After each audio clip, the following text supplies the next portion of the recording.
Halo Halo semuanya, semuanya, kembali lagi di podcast Kata dan Magna. dengan saya pembawa acara Muhammad Rival dan Dengan saya Rizka Nisa. jadi di kesempatan kali ini kita bakal kedatangan tamu spesial atas nama Justin Erlangga. Jadi podcast kali ini kita akan membahas tentang seluruhnya dunia bahasa. Oke, tanpa tunggu lama lagi kita langsung saja sambut tamu kita, Mas Justin Erlangga. Silakan masuk Mas Justin. Ya, selamat pagi Mas. Oke, Mas Justin, saya ingin bertanya. Jadi apa sih itu neologisme? Oke, jadi teman-teman, neologisme itu sederhananya adalah kata baru yang muncul akibat adanya perubahan sosial. Jadi ketika orang mau menjelaskan sebuah kalimat tertentu dengan kata yang sedikit, itu kerap kali orang-orang menyaringnya dari bahasa Inggris gitu. Dan mungkin contohnya kayak healing ya, healing, ghosting maupun gabut. Ya, benar sekali. Jadi kerap kali kata-kata itu muncul ketika ingin menjelaskan sesuatu tapi lebih sederhana. Begitu, maka kata itu muncul seperti kata healing. Seperti healing itu biasanya muncul ketika orang merasa penat atau merasa depresi. Nah, mereka itu kadang-kadang membutuhkan suasana yang menyembuhkan suasana tersebut, sehingga mereka mengangkat kata healing dari bahasa Inggris untuk menyembuhkan diri. Oke, tapi kenapa sih orang-orang itu lebih suka buat kata-kata baru gitu? Masa sih? Jadi perlu kita ketahui kata itu kan fleksibel. Nah, karena fleksibelnya kata membuat orang ingin menjelaskan sesuatu lebih singkat, tetapi maknanya itu lebih luas, gitu. Sehingga kata baru muncul akibat perubahan sosial. Berarti semua kata baru itu tidak bertahan lama ya? Iya, biasanya kata baru itu mengikuti zaman. Seperti contohnya, ini kan kita dibagi antara Gen Z, Gen Alpha dan Beta. Kalau Gen Z itu gen yang sangat banyak memunculkan kata-kata baru. Kalau di dalam bahasa Inggris itu dikatakan idioms, tapi kalau di Indonesia itu slang word atau kata-kata baru yang muncul ketika ingin menjelaskan sesuatu. Agar biasanya kalau Gen Z sekarang itu biar lebih gaul gitu.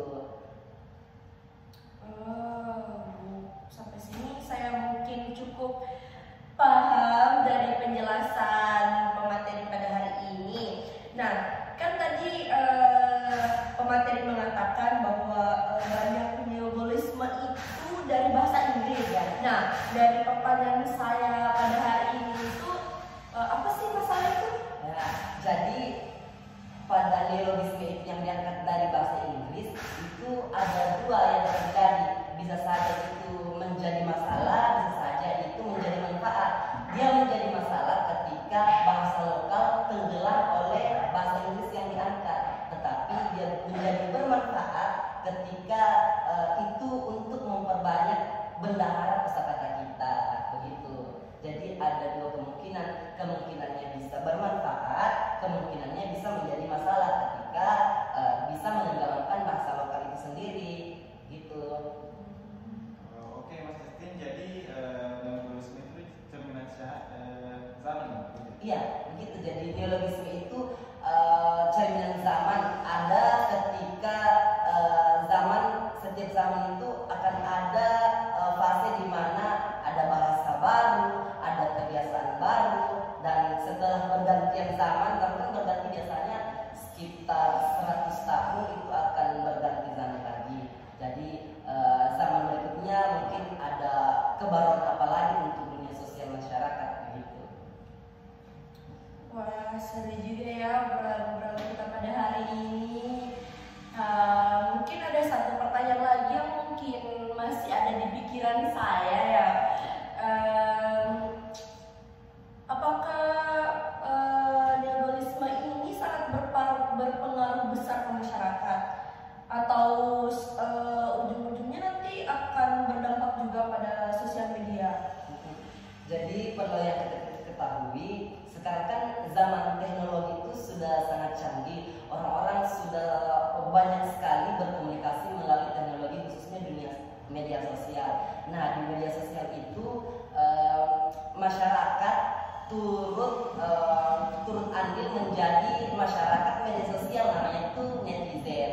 Nah, dari netizen itu mereka saling berbincang di dalam, sehingga kerap kali hadir atau muncul kata-kata baru yang dituliskan atau diucapkan, apakah itu baik melalui kolom komentar atau baik melalui video yang dibuatnya gitu. Nah, kalau saudari berkata itu ada bahaya atau enggak, itu tergantung dari konteks bahasa dan yang menonton. Semisal konteks bahasanya itu mungkin terdengar kasar atau tidak sesuai dengan mungkin umur-umur di bawah gen beta atau alpha, nah itu kemungkinan sedikit sensitif atau berbahaya untuk mereka serap dan terima. Tapi contohnya ya, bahasa kasarnya itu seperti apa ya, seperti mungkin